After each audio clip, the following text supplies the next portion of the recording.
Hey guys, what's going on? Welcome back to the channel. Star Agent Starco Gaming is back with another Marvel Future Fight video. But guys, before we enter into the subject of this video, a quick reminder, don't forget to check the description below the video for our current giveaway. Guys, we always have giveaway going on, so always check the description for them, guys. And guys, to show support to the channel, don't forget to subscribe to the channel and like this content. Now guys, to talk about today's video, what we're going to talk about is pretty simple. We're going to talk about the best free-to-play combat character in the game. What do I consider free-to-play, guys? Free-to-play is totally farmable and not tier 2 native.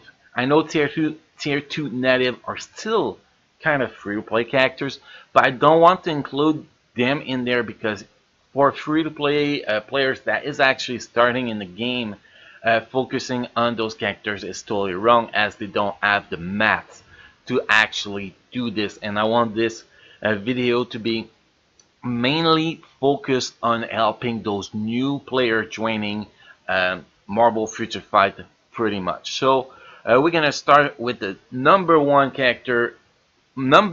free-to-play combat character in the game, guys, Mr. Captain America. Yes, Captain America is still the number one. Well, if we take him at only tier 2, he's not number one, but since he's very easy to take to tier 3, even though that it's still expensive in biometrics like a tier 2 native, still at tier 3, guys, he is a monster. But even at tier 2, guys, he can cover so much ground. Even at tier 2, with his latest uniform here, we have here the Civil Infinity War uniform, guys.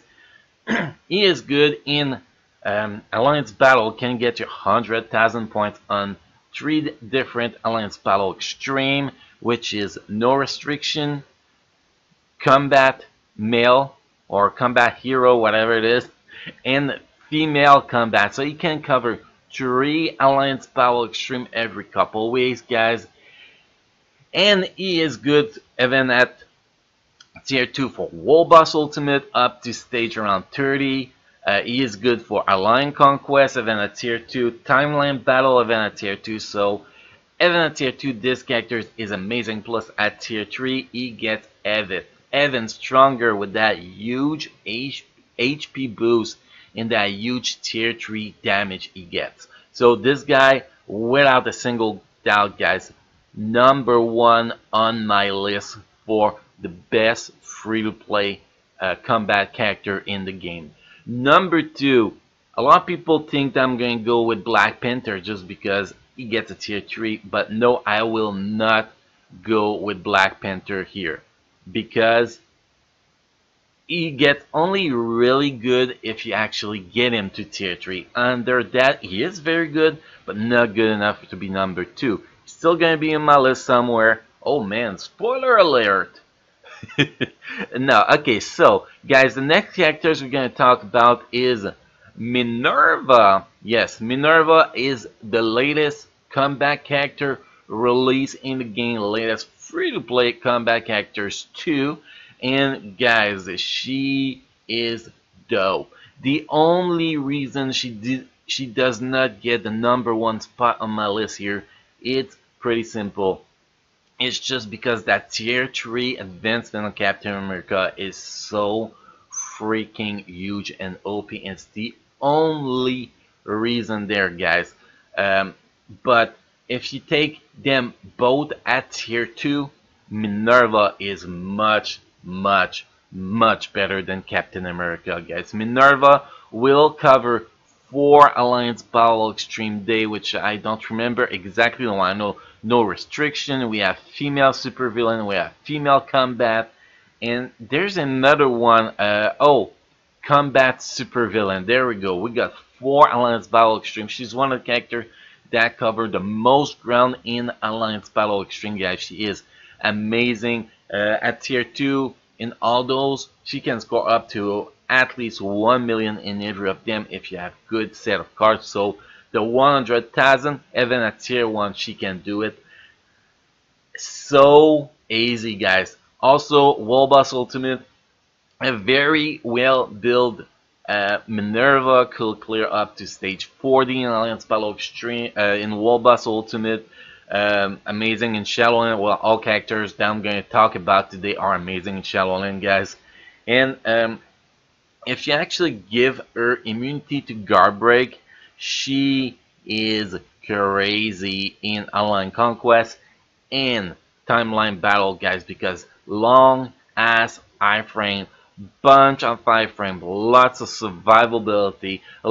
She's a little bit like Thanos in PvP, to be honest. If you get those iframes going, she's untouchable, and you can kill pretty much everything without immunity to guard break. I was actually able to kill tier 3 Deadpool in timeline with her. That just shows how amazing she is. If she drop a CTP of destruction on this girl, she's gonna be good, amazing for every single game mode in the game. Again, the only reason she doesn't get the #1 spot here on my list, guys, is just because she does not have a tier 3 advancement. Now if we go with the position number 3. Position number 3, guys, it is going to be Black Panther now. I did not put number 2 because he really gets his OPness from his tier 3 skills, but even at tier 2, he is pretty great. He can clear some wall boss ultimate up to stage 30 even at tier 2 with a pretty decent build like CTP of energy and all that set. At level 60 we're talking here, guys. He weak the strength though in PvP. In PvP he is pretty damn weak, to be honest. And you need his latest uniform obviously to make him what it is. But he likes the PvP. That's one thing he really likes, guys.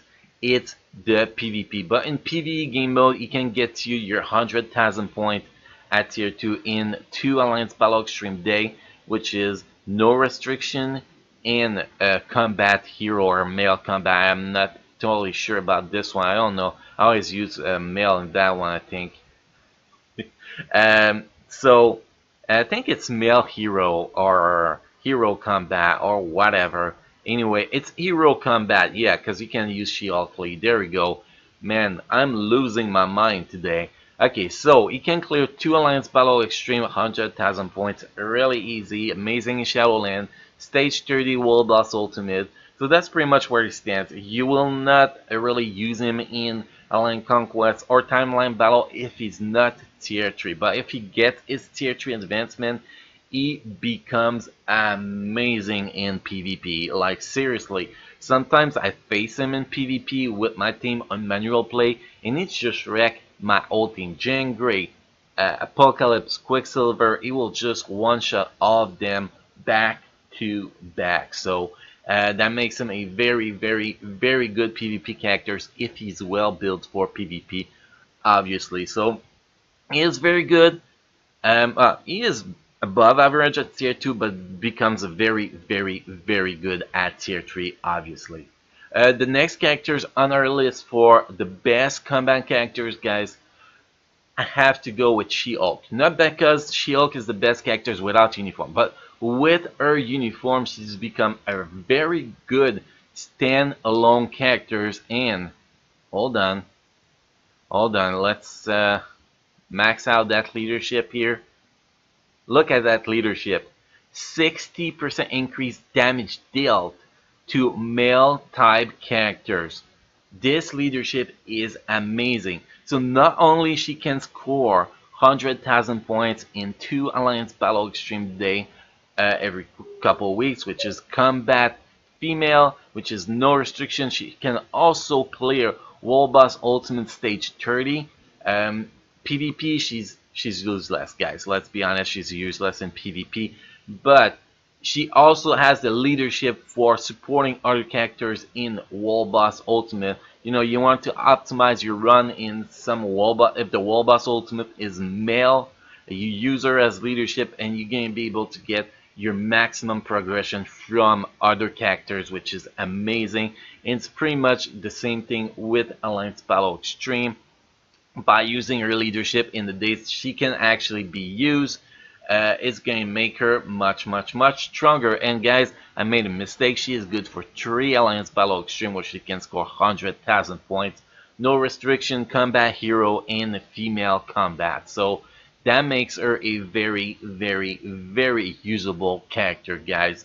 And well, that uniform just made her justice. You know, she's not as good as a Minerva, obviously, because Minerva, her all power is about doing damage, while She-Hulk is about being able to support characters and do damage at the same time. So she cannot be as OP with the damage output, but globally, she is just one of the most important character to have in the game. Just with that leadership already, without uniform, she is so important. So you had that uniform where she can actually perform really well as a whole character. That's just make her more and more important, guys. So she is number 4 on my list here. The last character for this top 5, guys, it's still on your screen right now. It's Mr. The Thing. I know there's a lot more heroes in there, characters, whatever you want to call them, that could actually make the top 5, but I had to pick a number 5 here, and I think that The Thing is the best in the top after the 4 we just named. I think that The Thing is the best one to actually put in that list, guys. Not only is a very good characters by himself, but if you actually play him with Fantastic Four heroes, he actually buff your team. Here, yeah, this is the actually skills. Family Man applies to Fantastic Four allies. Decrease the effect of reflect by 50%.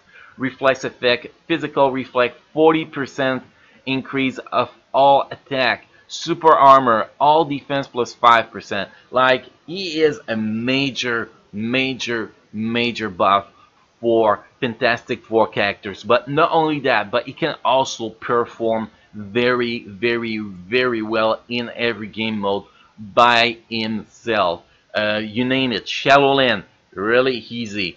Wall Boss Ultimate, stage 30 in the fight he can actually do, which is Proxima and Corvus Glaive. Then we have Alliance Battle Extreme. He can score 100,000 plus in 2 days, which is hero combat and no restriction. Then you have him in PvP. PvP, even though is not going to be at the top, the PvP very useful when you're facing a Reflect team in Alliance Conquest. This guy is going to be a game changer if you go with a full Fantastic Four team.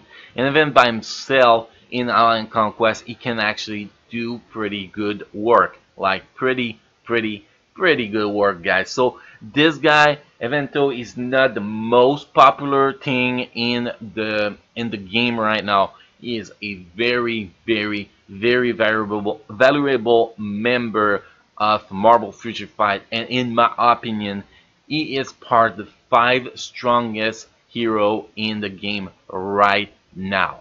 Well, combat free-to-play combat hero in the game. Obviously, if we go with paywall characters, if we go with tier 2 native, well, that will change everything. But this video is about what people can get right away, right now, when they actually start the game. It doesn't take long to actually unlock his mission to be farmable through the epic quest of Mr. Fantastic. And if you don't have that, you can always use your lab to actually farm for his biometrics, or you can use X-Gene biometrics if you have some to actually put on him. He is free to play, farmable, so we are putting him in the list at number 5, guys. And that is pretty much all we have for this video, guys. Hopefully you enjoyed today's video. Hopefully that was helpful for anybody watching, hopefully everybody watching.